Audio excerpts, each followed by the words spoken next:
Queridos irmãos, nós vamos dar início hoje a um momento muito especial. Tenho orado sobre isso e eu espero que em Deus, que Ele venha marcar a nossa história como igreja. Vamos dar uma pequena pausa no Evangelho de Mateus. Os irmãos sabem que a gente vem expondo Mateus há um bom tempo. E nós vamos iniciar uma pequena série de talvez 6 ou 7 mensagens sobre a igreja, a sua natureza, a sua excelência, os deveres de cada membro. Quem é que lidera a igreja? Qual é a sua missão? Por que eu devo fazer parte de uma igreja? Nós vamos começar o 2025 reafirmando alguns fundamentos que eu acredito que você e eu perdemos. Demos atenção a tantas coisas ao longo da igreja, ao longo de vida, da nossa vida como igreja, que a gente foi esquecendo de algumas coisas básicas sobre a igreja. Hoje, com muita alegria, nós vamos ver a respeito dos deveres dos membros da igreja. Você que é membro desta igreja, há um grande dever sobre você e sobre mim, que prego e que também sou membro. Você sabe quais são as suas obrigações como membro da igreja? Você que não é membro sabe que precisa se tornar um membro da igreja também. Mas daqui a pouco nós vamos falar mais sobre isso. Eu quero fazer algo diferente essa noite, não faço isso com muito costume. Em vez de centrar em um único texto, que os irmãos conhecem, aqui nós pregamos livros por livro da Bíblia. Já pregamos inúmeros livros da Bíblia. Estamos em Mateus, no capítulo 16. Hoje eu quero fazer algo um pouco diferente. Não vamos ver apenas mas vamos ver vários textos que fundamentam e que dão base para a doutrina da igreja. Então prepare-se aí, pegue a sua Bíblia, vamos ver vários textos, tá? Apesar de ser projetado aqui, eu quero convidar você a abrir e a procurar. Isso é muito importante, que vai ajudar você a se localizar, a saber o que a palavra de Deus fala sobre a igreja, tá? Se você tiver dificuldade, pede para alguém ajudar você. Então vamos lá. Os deveres dos membros da igreja. Depois que o crente ele entra em uma igreja, ele passa a ter certos deveres e obrigações. Eu creio que você sabe disso. E isso está bem claro em todo o Novo Testamento. Porém, meus irmãos, nos dias atuais é tão surpreendente que esse aspecto do nosso dever como cristão foi se perdendo ao longo dos tempos. Novamente, essa doutrina está bem clara em todo o Novo Testamento, eu vou mostrar para vocês, mas isso tem sido negligenciado e até mesmo ignorado por muitos. A impressão que nós temos em nossos dias é que o crente, ele se envolve em uma igreja e o seu envolvimento é opcional. Eu posso me envolver, eu não posso. Eu posso servir, eu não posso. Eu vou para o culto quando eu bem entender. Eu oferto se eu quiser. E assim por diante. Sabemos, meus irmãos, que o envolvimento cristão na igreja local, ele é voluntário. Não somos obrigados no sentido como se você trabalhasse de carteira assinada e você tem que ir. Não, é algo voluntário. Porém, preste atenção, ele é voluntário, mas ele é um voluntariado, meus irmãos, que parte do coração de um crente que entendeu a verdade sobre a igreja, ou seja, de um servo. É um voluntariado? Sim, mas é um voluntariado que vem de um servo, que faz a seguinte declaração. Um servo que diz, olha, eu sou um discípulo de Jesus, sou um servo de Cristo, e agora eu faço parte de uma igreja, eu estou comprometido com a sua causa, eu amo esta igreja. Essa deve ser a atitude de um crente comprometido. Essa livre obrigação, podemos dizer assim, ela deve impulsionar o cristão a se envolver com a igreja, a se envolver de maneira mais profunda e fazer parte da vida daquela igreja local. Assim, isso vai ser uma das suas prioridades na sua vida, se envolver e fazer parte daquela igreja. Infelizmente, meus irmãos, muitos cristãos, eles não compreendem ou simplesmente não querem essa verdade sobre a igreja. Não querem. Muitos têm negado essa verdade que o que tem acontecido é que uma geração inteira tem se levantado e é uma geração descompromissada com a igreja. Não serve, não ama, não oferta, não se dedica, não se preocupa, não liga para o povo de Deus, para a igreja do Senhor. Pessoas assim estão desconectadas com a realidade do povo de Deus. Esse tipo de pessoa, meus irmãos, é insensível às necessidades da igreja, não sabe o que acontece na igreja, não se preocupa com as suas causas, as suas lutas e o que a igreja do Senhor está passando. Meus irmãos, isso precisa mudar. Isso precisa mudar. E para que a gente possa investir na nova geração, esse ano 2025 nós precisamos dar um passo a mais e começar a olhar com mais carinho para a noiva do Senhor. Porque é assim que a Bíblia chama. Ela chama a igreja de a noiva de Cristo, adornada, bonita, com um vestido branco, sem manchas, foi perfeitamente maquiada, linda para o Senhor, preparada para a sua volta. Mas ela não está assim. É como ouvi certo pastor dizendo: nós temos pegado a noiva de Cristo e temos enchido ela de coisas que o Senhor não quer que esteja lá dentro. Tiramos a roupa branca na qual o Senhor colocou e colocamos uma roupa como se fosse de uma prostituta. Tiramos aquela imagem de uma bela noiva e colocamos uma maquiagem horrível sobre ela, enfeitando como se ela fosse uma prostituta. Essa não é a noiva do Senhor. Quando é que a gente faz isso, pastor? Quando a gente coloca coisas em cima da igreja que não está no Novo Testamento, não está nas Escrituras. Nós precisamos, meus irmãos, sem dúvida nenhuma, mudar a situação que está acontecendo para trazer um novo impacto para a próxima geração. Temos várias crianças aqui, essas crianças precisam ver a igreja florescer novamente, ser uma igreja viva, autêntica, repleta de pessoas que amam uns aos outros. Esses meninos precisam crescer em um ambiente saudável. E para que isso aconteça, precisamos voltar para a Bíblia, que é o que nós vamos fazer nessa noite. Vamos dar o primeiro passo. Voltar para as Escrituras e ver o que é uma verdadeira participação na comunidade de fé, ou seja, na igreja. E uma vez que você faz isso, quando você se volta para a Bíblia, você vai perceber que existem basicamente 3 responsabilidades. Elas não são exaustivas, mas para um fim didático aqui de pregação, eu resumi em 3 pontos. Há muito mais do que isso, mas vamos ficar só por aqui nessa noite. 3 palavras que resumem o dever de um membro da igreja. São elas: comunhão, cooperação e contribuição. Eu vou repetir novamente: comunhão, cooperação e contribuição. Vamos lá então para a primeira. Comunhão. Pegue sua Bíblia e abra em João, o Evangelho de João, capítulo 13. Versículo 35. Vamos ler vários textos. Se não der tempo, anote. Pega aquela folhinha que você recebeu, pode anotar também, tá? Para ver vários textos, alguns eu vou pulando e falando aqui bem rápido, mas não se preocupe, a gente vai ver cada um deles e eu posso até passar para você depois todos os textos de hoje. O Evangelho de João, capítulo 13, versículo 35, diz assim: nisto todos conhecerão que vocês são meus discípulos, se tiverem amor uns pelos outros. Comunhão cristã, ela é caracterizada por uma convivência amorosa. Eu vou ler aqui a definição para você, veja só. A comunhão cristã é caracterizada por uma convivência amorosa, pacífica e pura, e também produtiva. Meus irmãos, é isso que define quando o povo de Deus se reúne. Eles convivem de maneira amorosa uns com os outros. Essa comunhão, ela revela o verdadeiro significado da unidade.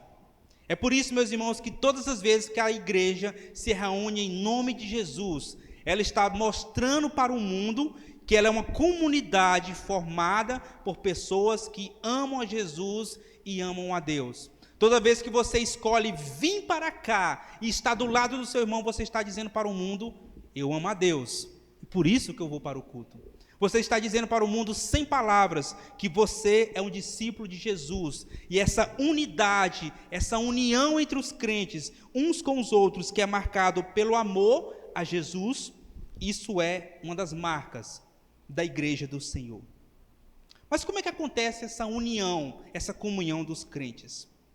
Abra sua Bíblia agora em Filipenses capítulo 2, versículo 5. Carta de Paulo aos Filipenses, capítulo 2, versículo 5.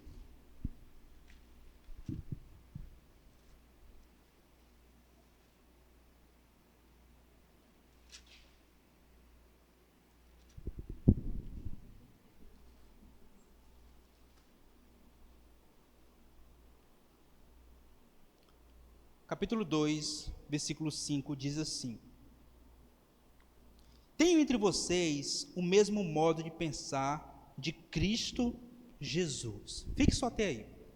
Tenho entre vocês, aqui Paulo está falando com a igreja, e nós estamos no tópico número 1, comunhão. Tenham entre vocês o mesmo modo de pensar de Cristo Jesus.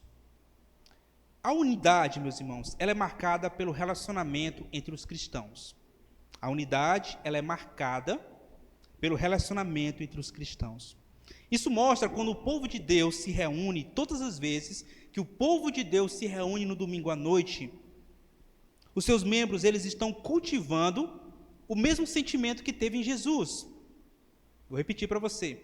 Todas as vezes que você sai da sua casa e escolhe vir para o culto, você automaticamente está cultivando um sentimento. E é o mesmo sentimento que houve também em Cristo Jesus. Que sentimento é esse? O texto vai continuar. Tenho entre vocês o mesmo modo de pensar de Cristo, que mesmo existindo na forma de Deus, ele não considerou ser igual a Deus, algo que deveria ser retido a qualquer custo. Pelo contrário, ele se esvaziou, assumindo a forma de servo, tornando-se semelhante aos seres humanos e reconhecido em figura humana. Ele se humilhou, tornando-se obediente até a morte, e morte de cruz. Paulo quer mostrar o seguinte, meus irmãos. Ele quer mostrar que todas as vezes que a igreja se reúne, ela obedece ao mandamento de imitar a Cristo. E o que foi que Cristo fez segundo esse texto? Esse texto é um texto profundo, nós não vamos entrar em muitos detalhes, mas o texto diz que Jesus, ele esvaziou-se, ou a palavra aqui é kenosis, ou seja, um esvaziamento. Nesse texto, Paulo está dizendo o seguinte: Jesus, ele não se apegou a muitos privilégios que ele tinha antes dele se tornar homem. Ele não se apegou a eles. Mas o que ele fez? Ele se esvaziou. Ou em algumas Bíblias diz que ele abriu mão de todos os privilégios que ele tinha como Deus, e ele se fez homem e habitou entre nós. Toda glória, ele deixou a glória para trás e assumiu a semelhança de um homem, ou como aqui diz, a forma de um servo. Humilhou-se até a morte de cruz. Ele escolheu não a glória, mas escolheu a humilhação. Paulo diz, olha, tenham o mesmo modo de pensar que Cristo Jesus teve. O que foi que Jesus teve? Abriu mão de sua glória, abriu mão de todo o privilégio e grandeza que ele tinha para ser um servo. Agora perceba o seguinte, meus irmãos. Olha o que diz o capítulo 2, verso 1, bem no início. O texto que a gente acabamos de ler é a base doutrinária, ou seja, é a teologia, é a profundidade que Paulo quer mostrar para os irmãos. Mas antes, olha o que ele diz.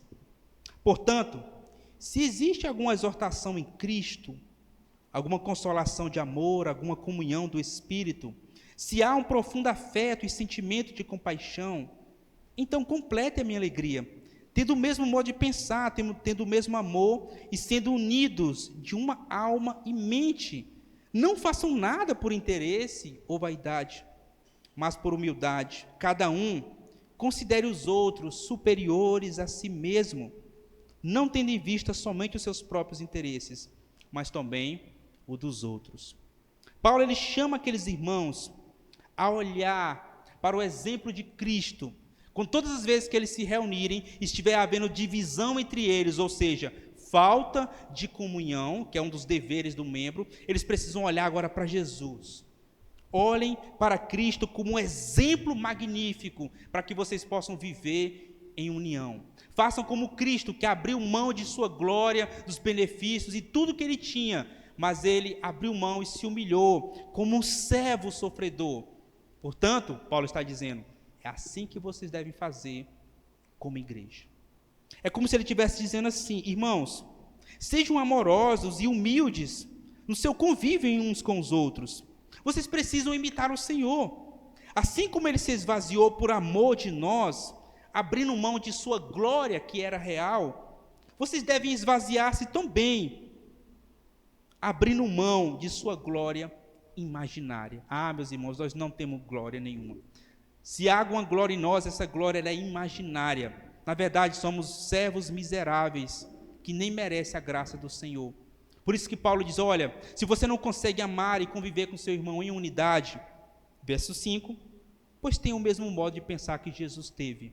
Abra mão de sua glória imaginária, porque Cristo abriu mão da sua glória real. A comunhão cristã, meus irmãos, portanto, ela não se baseia apenas em um desejo de paz. Você não vem para a igreja porque você quer conviver em paz com seus irmãos, porque você quer um ambiente agradável, com ar-condicionado. Não, não. Os incrédulos já fazem isso. Não é só isso. O grande fundamento para vivermos unidos, estarmos todos aqui no mesmo lugar, amontoados em 4 paredes, o grande fundamento disso é o exemplo de Jesus Cristo. O grande fundamento é o modelo perfeito que Jesus deu para que eu e você possamos seguir. O que nos faz sair de nossa casa e ficar entre 4 paredes é o exemplo de Jesus Cristo. Todas as vezes que você pensar, irmão, eu não gosto de estar junto com aquele irmão, para lhe dar tanto trabalho, irmão. Lembre-se, Jesus abriu mão de sua glória. Abra mão da sua também, se é que a gente tem alguma. Portanto, meus irmãos, a comunhão cristã, ela é baseada no exemplo perfeito de Jesus. Outro ponto interessante sobre a comunhão, ela também sempre visa promover crescimento. Todas as vezes que nós vemos nos reunir aqui na igreja, um propósito também deve estar bem claro entre nós. Precisamos sempre promover a edificação do corpo de Jesus. Crescimento, consolo, promover sempre a edificação do corpo. Paulo deu alguns exemplos para nós. Ele vai falar para os irmãos, olha, cada um de vocês peguem os seus dons que você tem e usem isso para a edificação do corpo de Cristo. Por exemplo, vamos ver um texto aqui bem interessante, Romanos, no capítulo 12. Romanos 12.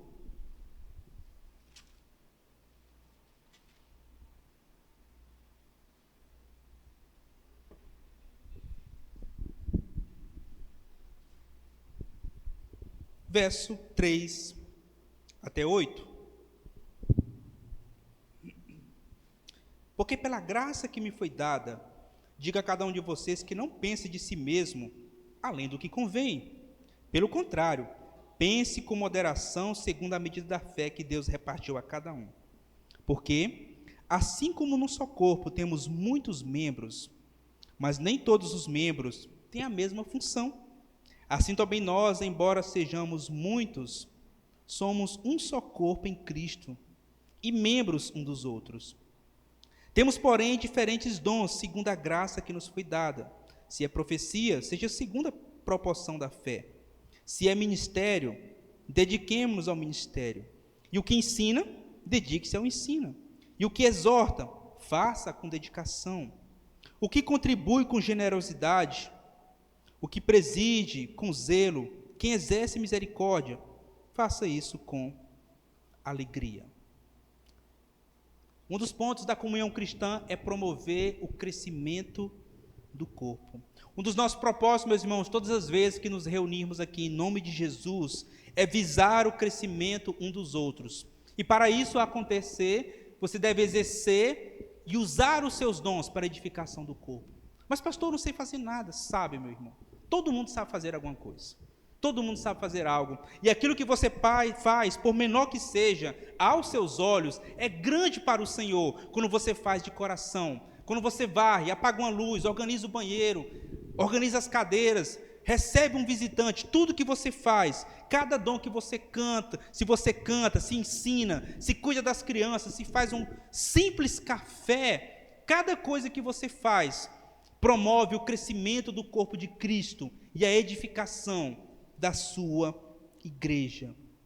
O apóstolo Paulo aqui está dizendo, meus irmãos, que a igreja, ela é como se fosse um organismo vivo, e para que ela continue viva, é necessário usar os nossos dons para a edificação. Tem mais?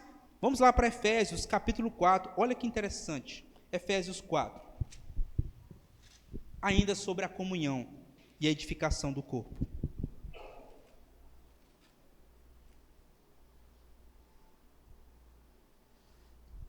Efésios capítulo 4,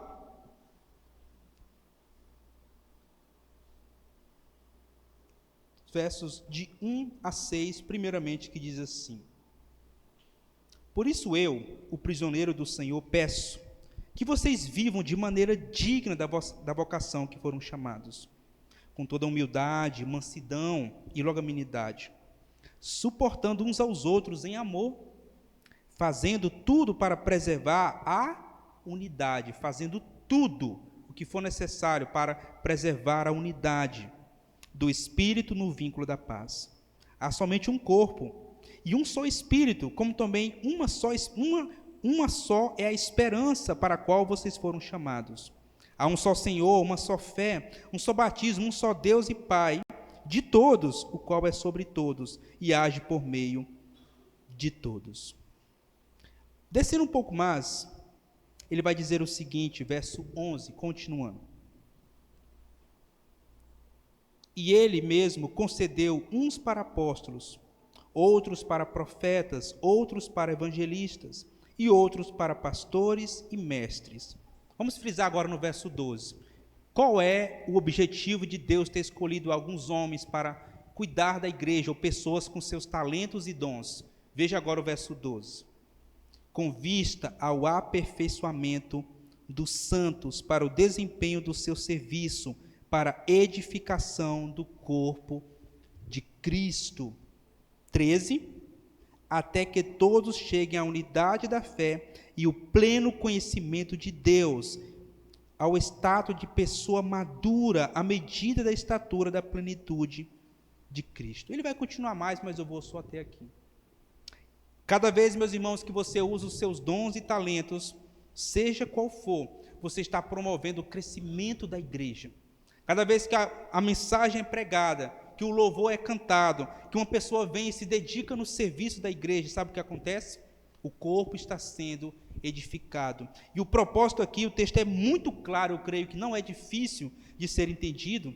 Ele diz que é para a edificação do corpo de Cristo, até que todos nós, quando os dons são exercidos, quando cada um faz o seu papel, o que acontece, principalmente aqueles que são líderes, até que todos cheguem à unidade da fé e o pleno conhecimento do Filho de Deus.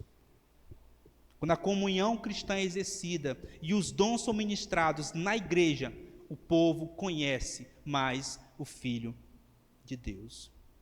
O que podemos aprender com isso, meus irmãos? Para começar, um membro sério, ele não simplesmente frequenta uma igreja. Não é isso. Mas ele serve a Deus.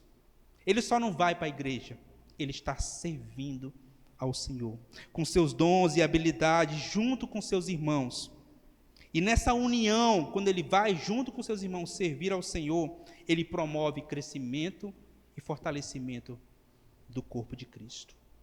Um membro sério não apenas frequenta uma igreja, mas serve a Deus com seus dons e habilidades, junto com seus irmãos. E nessa união, ele vai promover o quê? Crescimento e fortalecimento. É isso que você faz quando você gosta da comunhão da igreja. A nossa oração é um pedido muito especial ao Senhor.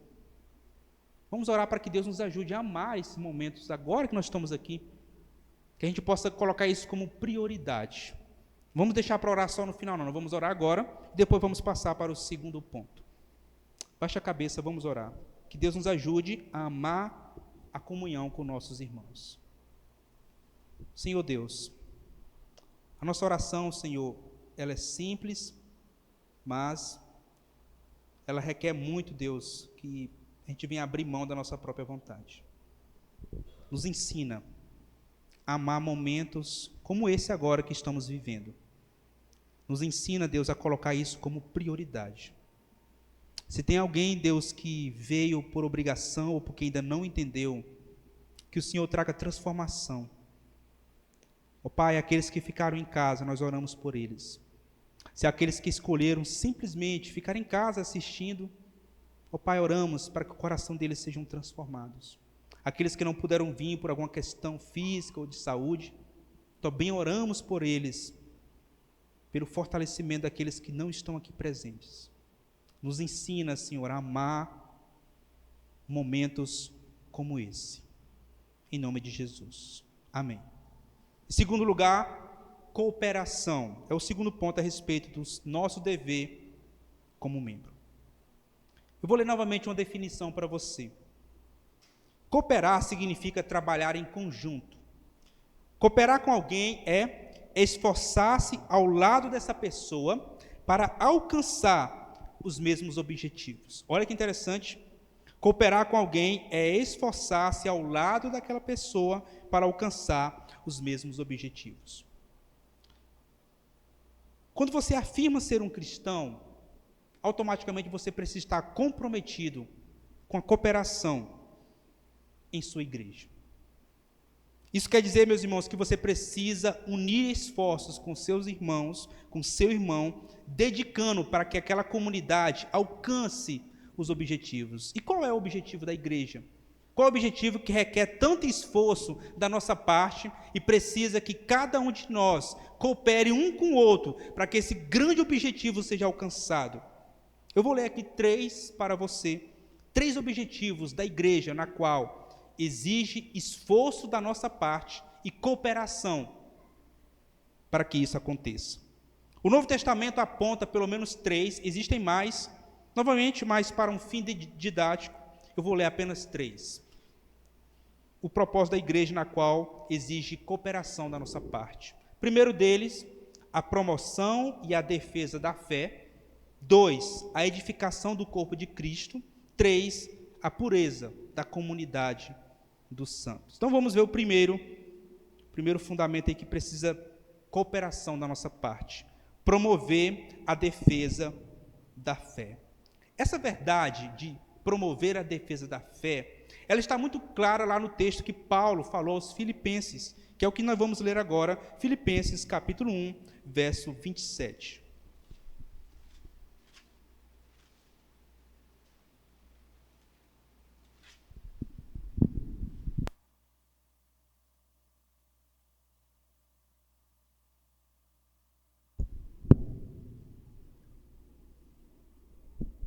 Promover a defesa da fé. Perceba que essa era a expectativa de Paulo. Quando ele fosse lá, ou pelo menos ouvisse daqueles irmãos, era isso que ele queria ouvir. Vamos lá. 1:27 de Filipenses. Acima de tudo, vivam de modo digno do evangelho de Cristo, para que, ou eu indo até aí para vê-los, ou estando ausente, eu ouça a respeito de vocês que estão firmes em um só espírito, como uma só alma, lutando juntos pela fé do evangelho. Vamos ler mais uma vez? Olha que texto interessante e desafiador. Acima de tudo, vivam de modo digno do evangelho de Cristo, para que, ou eu indo até aí para vê-los, ou estando ausente, eu ouço a respeito que vocês estão firmes em um só espírito, como uma só alma, lutando juntos pela fé do evangelho. Paulo tinha esse desejo, meus irmãos. Essa igreja marcou a vida do apóstolo Paulo, e aquilo que ele mais queria, quando chegasse lá, ou pelo menos ouvisse daqueles irmãos, era que eles estavam em unidade, com um objetivo. Eles deveriam lutar pela fé evangélica, pela fé cristã. É aqui que o nosso esforço deve estar concentrado. Meus irmãos, a igreja não deve se envolver, seja em campanhas, seja em política, ou seja em qualquer coisa do tipo. A igreja deve lutar e se esforçar. Os seus recursos devem ser usados para promoção da defesa da fé do evangelho. Pastor, como fazemos isso? Investindo em missões, pregando o evangelho, mandando oferta para missionários, distribuindo bíblias e assim por diante. Toda a cooperação da nossa parte deve ser este fim exclusivo, a defesa da fé cristã. O nosso dinheiro, os nossos recursos, as nossas forças devem ser para isso. Meus irmãos, não podemos perder tempo com coisas fúteis da vida. A igreja deve concentrar todos os seus esforços na promoção da fé.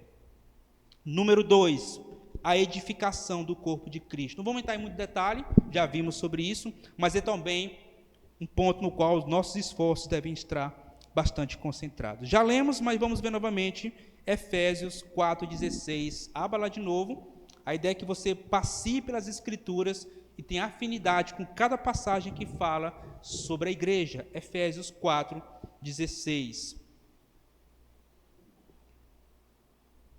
Cooperar para que haja edificação. Já li, mas vamos novamente aqui. Aliás, a gente não foi até o verso 16, né? Muito bem, melhor ainda.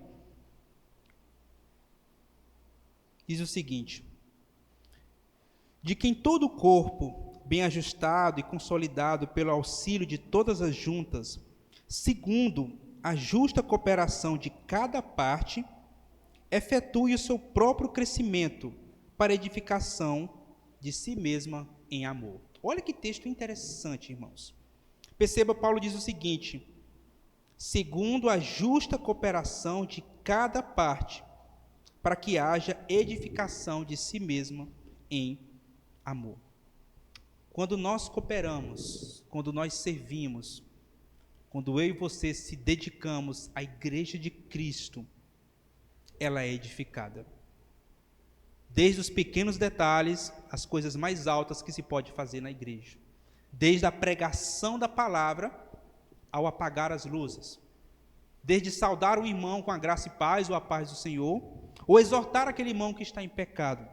Tudo que um membro da igreja faz de bom contribui para a edificação do corpo de Cristo. Todas as coisas que cada membro faz contribuem para a edificação do corpo de Cristo. Por último, a pureza da igreja. 1 Coríntios capítulo 5, 7. Ainda estamos no segundo ponto sobre a cooperação. Precisamos cooperar e se esforçar. Para quê, pastor? Para que haja pureza na igreja. 1 Coríntios capítulo 5.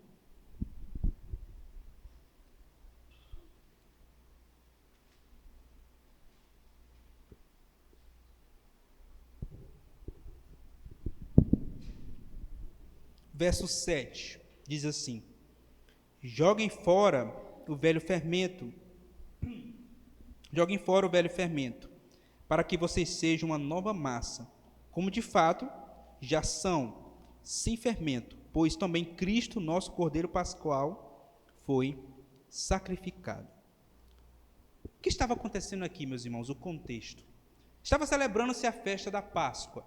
Porém, aquela igreja lá de Corinto, estava acontecendo um caso de imoralidade sexual dentro da igreja. Este caso se tornou um escândalo que Paulo disse que o que estava acontecendo ali, nem entre os incrédulos acontecia tal coisa. Paulo, então, ele desafia aqueles irmãos e disse que aquela pessoa que estava fazendo aquilo, ela deveria ser disciplinada e excomungada da igreja. Excomungada significa retirada da comunhão dos santos, isolada, afastada, ou, se você preferir um termo comum, expulsa da igreja. Qual era o objetivo disso? Paulo diz que a ideia ali, meus irmãos, é para que haja um arrependimento. Paulo mostra que dentro da igreja, ela está guardada pelo poder de Deus, e uma vez que a pessoa é tirada da igreja, ou excomungada, como traz a ideia aqui, essa pessoa está agora sob o poder de Satanás, e ela deve gerar arrependimento para que volte à igreja. E uma vez que ela volte, a igreja deve recebê-la. Mas é interessante, tudo isso que eu estou falando está em que contexto? Agora, olha que interessante. Olha o que diz o verso de número 3.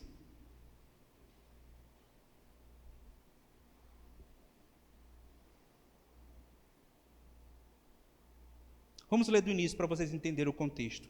5:1. Ouve-se por aí que entre vocês existe imoralidade tal como não existisse nem mesmo entre os gentios, ou seja, os incrédulos. Isto é, que alguém se atreva a possuir a mulher de seu próprio pai. E vocês andam cheios de orgulho, quando deveriam estar lamentando e ter lamentado e tirado do meio de vocês quem fez uma coisa dessa. Eu, na verdade, ainda fisicamente ausente, mas presente em espírito, já sentenciei, como se tivesse presente, o autor de tal infâmia, em nome de nosso Senhor Jesus. Reunidos vocês e o meu espírito, com o poder de Jesus nosso Senhor, que esse tal seja entregue a Satanás para a destruição da carne, a fim de que o espírito seja salvo no dia do Senhor. Perceba lá no verso 4 um detalhezinho que passa despercebido. Em nome de Jesus, de nosso Senhor Jesus, reunidos vocês. A ideia aqui é que toda vez que a igreja se reúne, e aqui nesse caso específico, ela deveria manter a pureza. Paulo está dizendo em outras palavras, irmãos, quando vocês se reunirem em um culto ou em uma reunião solene, eu já decretei, e agora façam isso, expulsem tal pessoa do meio de vocês. Meus irmãos, todas as vezes que nós nos reunimos, nós estamos mantendo a pureza da comunidade da fé, ou seja, da igreja. Todas as vezes que fazemos uma assembleia, uma reunião entre os membros para decidir tal coisa, nós estamos mantendo a igreja unida, pura e sem mácula. Quando nós decidimos por alguma ação que tal pessoa deve ser excomungada por tal pecado horrendo, ela deve ser, nós estamos mantendo a pureza da igreja. Nesse texto aqui, meus irmãos, Paulo disse que eles deveriam lançar fora o fermento, porque um pouquinho de fermento pode levedar, ou seja, inchar toda uma massa.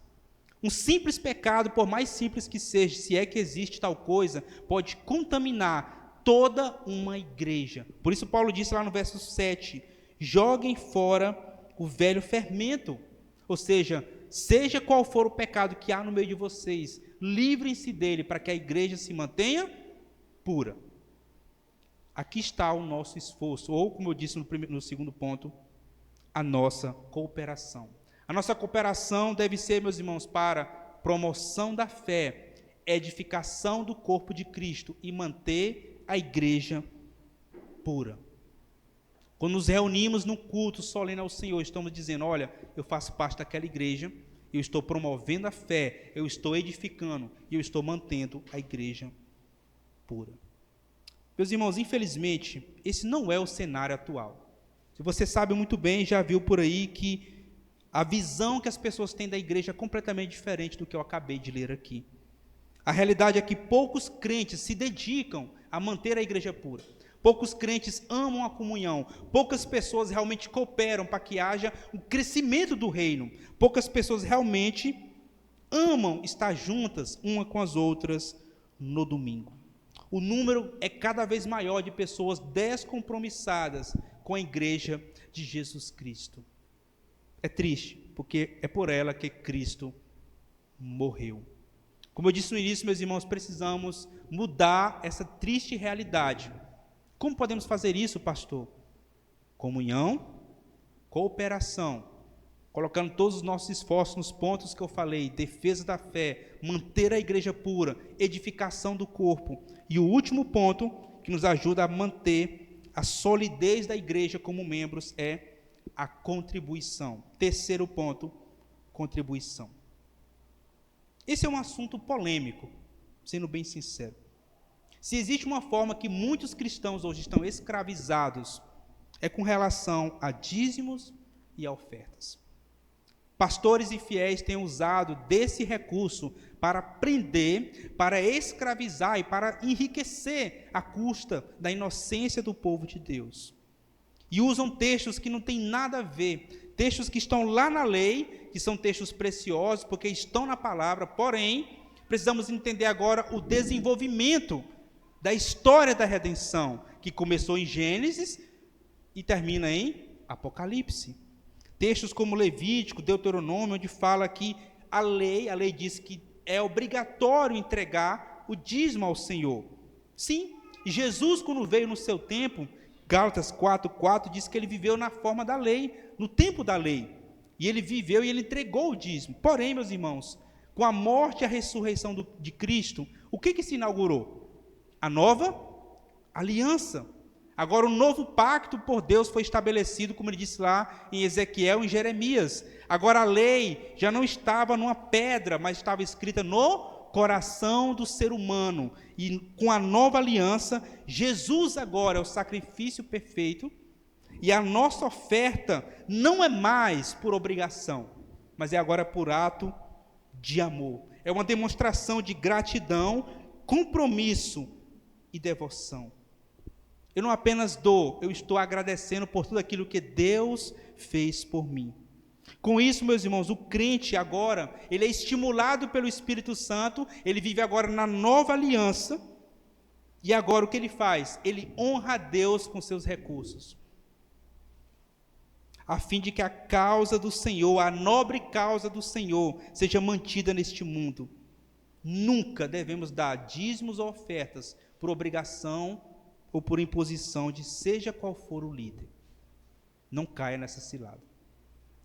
Os nossos recursos é para a causa do Senhor, mas é um ato de gratidão, compromisso e devoção a Deus. Comunhão. Qual é o terceiro? O segundo? Cooperação. E o outro, 3, contribuição. Mas, pastor, no que eu devo contribuir? O Novo Testamento ele fala de 3 pontos essenciais no qual a igreja deve contribuir. Eu quero ler para vocês aqui rapidamente. Primeiro deles, a igreja ela tem o dever de contribuir para enviar recursos para trabalhos que estão sendo realizados. Por exemplo, texto lá de 2 Coríntios, nós não vamos ler, mas Paulo vai dizer lá que a igreja tinha o dever de sustentar aqueles que estavam na missão do Senhor. E cada oferta, quando é dada com este propósito, Paulo diz em Filipenses capítulo 4, que sobe ao Senhor como se fosse uma oferta, com aroma suave a Deus. Ele se agrada daquilo. Não é por obrigação, é por gratidão. Segundo lugar, o Novo Testamento fala também que um dos deveres da igreja é socorrer as pessoas que estão necessitadas. Sim, a Bíblia fala sobre isso, que é o nosso dever como igreja cuidar daqueles que estão em estado de vulnerabilidade. Abra sua Bíblia lá, esse nós vamos ver em 1 Timóteo, capítulo 5. Já estamos no final, irmãos, um pouquinho de paciência. 1 Timóteo, capítulo 5.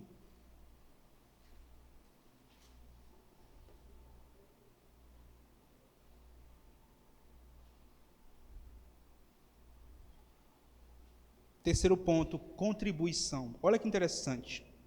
5:17 diz assim, 5:3. Honre as viúvas, que não tem ninguém para cuidar delas. Mas, se alguma viúva tem filhos ou netos, que estes aprendam primeiro a exercer piedade para com a própria casa e a recompensar os seus pais, pois isto é agradável e aceitável, isto é aceitável diante de Deus. Aquela que é viúva de fato e não tem ninguém para cuidar dela, espere em Deus e persevere em súplicas e orações dia e noite. Entretanto, a que se entrega aos prazeres, mesmo viúva, está morta. Esse é um texto difícil porque ele está dentro de um contexto. Os irmãos, haviam 3 classes no Novo Testamento e no Velho Testamento, 3 classes de pessoas que estavam em um estado crítico de vulnerabilidade. A viúva, depois que o marido morria, dificilmente essa pessoa tinha algum tipo de assistência e ela ia sofrer muito. É por isso que a lei dizia que o irmão do falecido tinha que casar com a viúva porque ela estava em um estado de perigo. Número 2, os órfãos, crianças que os pais morriam e ficavam soltas naquele tempo. Não era como hoje, meus irmãos, que existem organizações e conselho tutelar e sei lá mais o que cuida das crianças. Não tinha isso. Os órfãos estavam em grande vulnerabilidade. E 3, os estrangeiros, pessoas que vinham de outro país, estavam também em situação bem delicada. Paulo, sensível com isso, entendendo a necessidade que a igreja precisa fazer, ele diz, olha, se houver viúvas, o nosso dever é cuidar delas. O nosso dever é cuidar delas, pois elas estão num estado crítico. Mas não é qualquer pessoa. Veja como é que ela está, se ela está orando, suplicando a Deus. Perceba também se ela tem familiares. Se ela tem familiares, o dever é que os seus familiares cuidem dela. Se você for lá no verso 16 do mesmo texto, lá vai dizer, mais na frente, se alguma mulher crente tem viúvas em sua família, socorra-as, para que a igreja não fique sobrecarregada, ou seja, para que a igreja não esteja repleta de pessoas carentes, os familiares precisam cuidar daquelas pessoas, para que a igreja não fique sobrecarregada. Qual é, então, a aplicação desse texto para os nossos dias? Meus irmãos, o nosso dever como igreja é contribuir e dar assistência para todo irmão em Cristo que está em um estado de vulnerabilidade. Isso não é uma opção, é um mandamento do Senhor. Paulo orientou Timóteo, em outro contexto, mas se aplica aos nossos dias. Se não há ninguém para cuidar daquele irmão, se ele não tem família, não tem ninguém, ele simplesmente está padecendo, a igreja não pode fechar os olhos para ele. Precisamos contribuir para que ele seja sustentado e cuidado. Para encerrar, meus irmãos, quero ler com vocês 1 Timóteo, capítulo 3. E vamos para o final e vamos orar. Comunhão, cooperação e contribuição.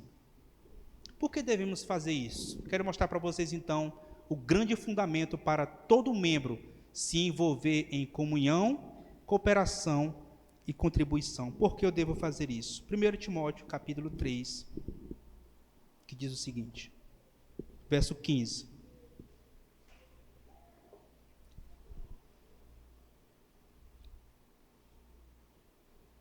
Mas, se eu demorar, você saberá como se deve proceder na casa de Deus, que é a igreja do Deus vivo, coluna e fundamento da verdade. A igreja é o quê? É a igreja do Deus vivo, coluna e fundamento da verdade. Fundamento, meus irmãos, traz a ideia de sustentar. A igreja é aquela que sustenta a verdade com firmeza e não desapega dela. A igreja é aquela que torna a verdade tão firme que ela não cai diante dos falsos ensinos dos mestres, falsos mestres. A igreja é aquela que mantém a verdade firme de tal forma que ela não cai com os falsos ensinos dos falsos mestres. Primeiro ponto aí é o fundamento. Quando ele diz coluna, traz a ideia de mantê-la nas alturas. Coluna era aquela coluna que era usada nos templos pagãos. Você vai entrar no Google, você vai ver, por exemplo, templo do deus Apolo, ou templo de Saturno, você vai ver lá aquelas grandes colunas gigantescas. Paulo, ele olha para aquelas colunas e diz, olha, a igreja de Deus é como aquela coluna. Ela sustenta e mantém aquele grande teto. Só que Paulo diz, olha, ela mantém agora a verdade. Ela torna tão alta, que qualquer pessoa pode ver o evangelho sendo resplandecido a todas as alturas. Essa é a igreja do Deus vivo, coluna e fundamento da verdade. Quando eu e você demonstramos compromisso, irmãos, amor e entrega pela igreja, cooperação, contribuição, automaticamente nós estamos fazendo com que a igreja continue a ser quem ela é. Quando você contribui, coopera, une forças com seu irmão, você está fazendo com que a igreja continue a ser quem ela é. Eu sei, a igreja não depende de mim e de você para existir. Não depende, isso é uma heresia. Porém, Cristo, ele ama a sua noiva e ele quer que cada um contribua. Cada um coopere com a sua noiva para a edificação do seu corpo. A noiva do Senhor, a igreja, não vai depender de mim e de você para existir. Jesus falou que nem mesmo o inferno vai prevalecer contra a igreja, mas é o nosso dever, por amor à igreja, sustentar, cuidar, contribuir e manter firme a comunhão. Dê valor à comunhão, se esforce para cooperar de alguma forma, e quando você for ofertar, faça isso com amor, porque maior foi o que Cristo fez por nós. Ame a sua igreja, se envolva com ela, sirva ela, faça parte dela. Vamos orar.